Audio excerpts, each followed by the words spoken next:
YouTube? This is Anaconda Aaron. I'm back for the second video of the day. Today I'm going to do a video all on biological filtration. This is the base of everything in the aquarium. If there's not biological filtration, every fish in the world would die. So this is the most important part of your aquarium. Gunk and poop, you could vacuum that out, but you need this filtration. Most filters, I custom make all my filters, except for see this little pond one. Pull it up. Snapping turtles down there. They snapped me. I let them bite me earlier for the fun of it. It didn't really feel good though. You can see right down in there, that's all like a sponge kinda. That's biological filtration. So basically what it is bacteria that grow in plants. They also help with it. Sorry. I'm really kind of bad at camera. I'll just focus on this tank for a little bit, then I'll move over there. But anyway, is this sponge, like it's just bacteria that grow, and they eat your nitrates, nitrites, ammonia, all that bad stuff in your tank that'll kill your fish. Little flower horn saying hi. What's up? Little tiger's always over here. Him and they got a fight the other day. Want to stay on topic? So what I found, like people like Josh the Fish 123, definitely check out his channel. Awesome blood parrot, real cool. Has some good information. Actually today he's gonna go to Walmart and grab a African cichlid. He's kind of joining into the cichlid world. They get addicted, like me, as you could tell with all my cichlids. All that over there. So biologic. It's also very important when you keep cichlids, African cichlids especially, because you have to flood the tank. You overstock all that stuff, fancy stuff that you can do. But what a lot of people don't think about is you're going to be doing water changes 2-3 times a week. When you follow the rule, you divide the tank in half, and that's how many you can have. Have a 55. You have a 50 gallon. You can have 25 in there. For the main part, when you count like front toes, it's like 3, and maybe peacocks and 1.5. Like how that one guy says. I can't remember his name. Sorry. You might know who I'm talking about. Real cool guy. So when you have this, when you have a 10-gallon tank, like Josh the Fish, he takes everything, he scrubs it out, which that's really good. It makes the nice, clean, fresh, new environment.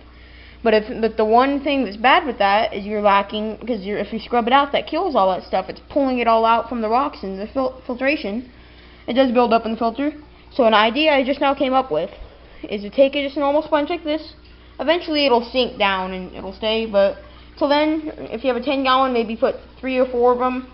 If you really want that water to be nice, stack them up through the whole wall, but just put it like that down inside the tank. And guard a snake tank, so you can't really do an example. He won't really, I don't know. And you put a rock on it or something to anchor it down. All these little pores, so you can see that. All these little pores will grow that bacteria all in it, so it's just kind of dirty and torn and stuff. I use a lot of these, as you see for my sponge filters, and it'll eventually go like that. Or that. Oh, guys, get out of the way. And just so you know, please do not send any, don't keep South American African cichlids. I know that is a good law, but I keep a close eye on my tank and I make sure everybody's happy. Nobody's fighting, no nothing. I have almost zero aggression. A little chasing, but that's in between the species. That's like Frontosa occasionally will do a tiny little splurt at this guy or the Severum. Blood parrot, and this guy, he'll occasionally chase the Severum, and it's a little bit of pecking order, nothing enough to hurt anybody. So with this, you see on there, sponge ain't there, it ain't too clean compared to the fresh sponge. Along there, you can't really see because I cleaned that off a while ago. Right there, you see the brown and stuff, biological, and that also serves mechanical. But you could just take the sponge off, set them in a bowl of their own tank water. Don't put new water there. And you just do that. Another way, a way that you absolutely, I love this way. I even do this myself. In the filter, whether you home make a filter, like I did, have a hang-on back or a canister. There's always some kind of room for you to shove those little things down there. I have some of them just like floating around in the bottom. Those little things or lava rock works good. Little torn up pieces of sponge. Anything with rough texture. I had a whole bottom of lava rock. You can see it's still down there, but I covered it in gravel because it looks a lot better. That's full biological filtration. See, this water's clean, clear, have no ammonia, no nitrates, no nitrite problems, none of that. Everybody's healthy. And look at this tank's what a lot of people would call overstocked, and I'm still stocking a couple more fish in there. Like, ooh, flowerhorn and Oscar fight. The other fight, sometimes Oscar got the heck beat out of him, and he still thinks he's the boss. He's kind of not the brightest little guy. Right? But what another really good thing to do is inside your filter. If you do homemade filters like of this fashion, you can't really do it. But if you have a hang-on back filter, let me go. I have one in my room. You take, like, let's say this is for Josh the fish, little house thing for his blood parrot. Let's say, what can I use? I'll use this bag for example. Unzip it. Sorry, set the camera down. I don't know.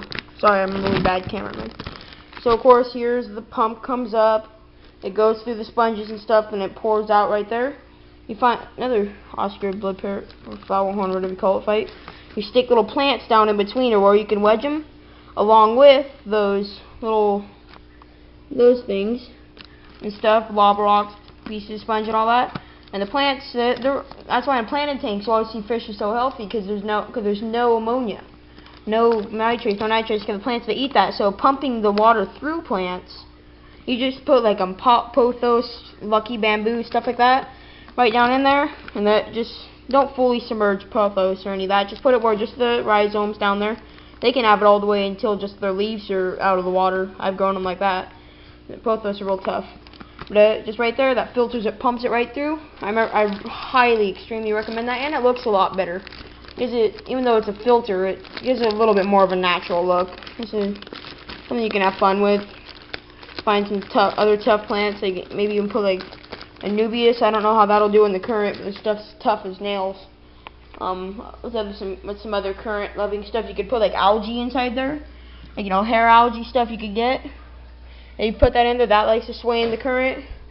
That would actually probably be the best, because that stuff takes ammonia and all that stuff like crazy. I'm actually gonna, now that I mention that to myself, I'm gonna do that. Try to grip some onto the these things that I have inside there. A 10-gallon in my room, but I really don't feel like walking all the way in there. So yeah, in filters, a lot of times they'll have like a big sponge with like a lot of pores, or a sponge. That's good, biological. But for Johnson fish, really, what I recommend you doing, get like a large plant, like an Amazon. No, I don't know about Amazon sword. That'll really outgrow it, and you'll be trimming it all the time.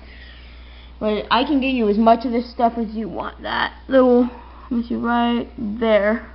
I can get you as much of that stuff as I want. I grow that in my pond rapid. It grows fully out of water and fully in the water. I have a ton of it in my tanks. There's some more of it right there. I can give you all that you want. Some parrot's feather, all that stuff's great. So yeah, this is biologic filtration, the most important part of fish keeping at all. Remember, sponges, if you're going to be doing full cleaning, if you're just doing water changes, stock plants, stock everything. Also good to have the sponge in there. That's the reason why they have sponge filters for people to make. I don't really follow the real sponge filter route. I make sure you get the mechanical filtration in there too. But look at my tanks. This is fully homemade, self-designed, engineered filtration. And it filters my 55-gallon cichlid tank and a 30-gallon temporary. Don't worry, I'm not a complete moron. I'm not going to try to keep an Oscar, a flowerhorn, a Jack Dempsey, and temporarily a Karen parrot in a 30-gallon. I'm not moron. I'm not one of those stupid people that go to the store and I like this fish and take home a red devil or something and put it in your 10-gallon. I'm not dumb. I know what I'm doing as fish keeping. So yeah. So there's my wall of fish and snake and turtle and all that. So that's my video on biological filtration. Please rate, comment, subscribe. Please follow Josh the Fish and like his videos and stuff. He's real cool. Cool shout out to him. He's one of my personal friends. Yeah, sorry, that didn't really hurt the fish at all. It's a little sponge, bounces off. They don't even know it. See? Anything attracts him. He kind of likes it. They're all curious fish. So yeah, rate, comment, subscribe. And bye.